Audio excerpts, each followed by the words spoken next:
नमो नमः। सप्तमपाठस्य चाटुश्लोके भवद्भ्यः सर्वेभ्यः हार्दं स्वागतम्।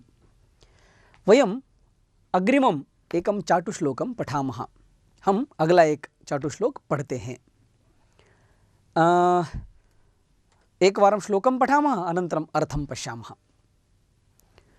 वाच्यतां समयोतीतः स्पष्टमग्रे भविष्यति इति पाठयतां ग्रन्थे काठिन्यं कुत्र वर्तते इति।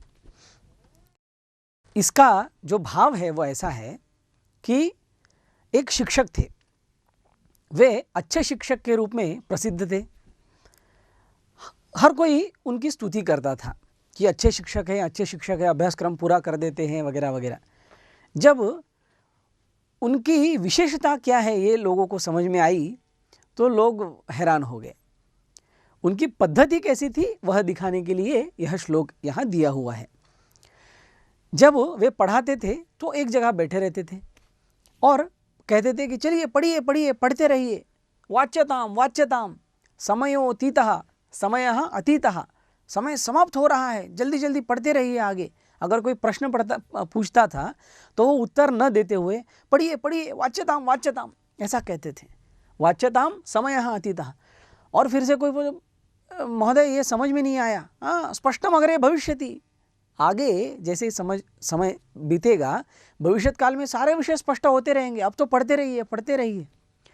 तो श्लोक रचने वाला कहता है कि इति पाठयताम ग्रंथे, अगर ऐसा कोई पढ़ा रहा है तो उसके ग्रंथ में काठिन्यम कुत्र वर्तते, उसमें क्या कठिन हो सकता है।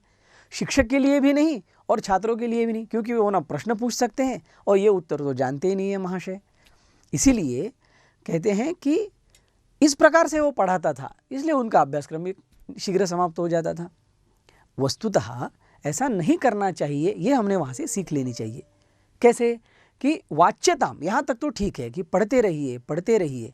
स्पष्टम अग्रे भविष्यति, ये भी ठीक है कि आगे जैसे जैसे हमें अनुभव आएगा वैसे सारी चीज़ें स्पष्ट भी होती जाएगी। किंतु जब हम किसी को पढ़ा रहे होते हैं, जैसे हम भी आगे पढ़ाएंगे, हम परिचय पढ़ रहे हैं और हमारे संपर्क में जो प्रवेश के छात्र आएंगे, हम उन्हें संस्कृत पढ़ाने वाले हैं, अपनी जगह बैठकर उनको प्रेरित करने वाले हैं सीखने के लिए। तो उनको जब पढ़ाएंगे तो हमें इस पद्धति का अवलंबन नहीं करना है, क्योंकि हम पढ़ के आगे बढ़ रहे हैं तो ये हमारा कर्तव्य है कि हम उन्हें वाच्यताम वाच्यताम ऐसा नहीं कहेंगे। हम जो हमें समझ में आया है वह उनको ठीक से समझाएंगे और उन्हें भी संस्कृत के इस प्रवास में आगे ले जाएंगे। इसलिए इस चाटुलोक में भले ही उनकी विनोदी शैली का एक परिचय दिया है, हमें उसमें से अच्छे भाव को लेकर अपना संस्कृत का ज्ञान आगे बढ़ाते हुए लोगों को भी संस्कृत पढ़ाना है। तो एक बार श्लोक पढ़ते हैं। वाच्यतां समयोतीतः स्पष्टमग्रे भविष्यति इति पाठयतां ग्रन्थे काठिन्यं कुत्र वर्तते। धन्यवाद।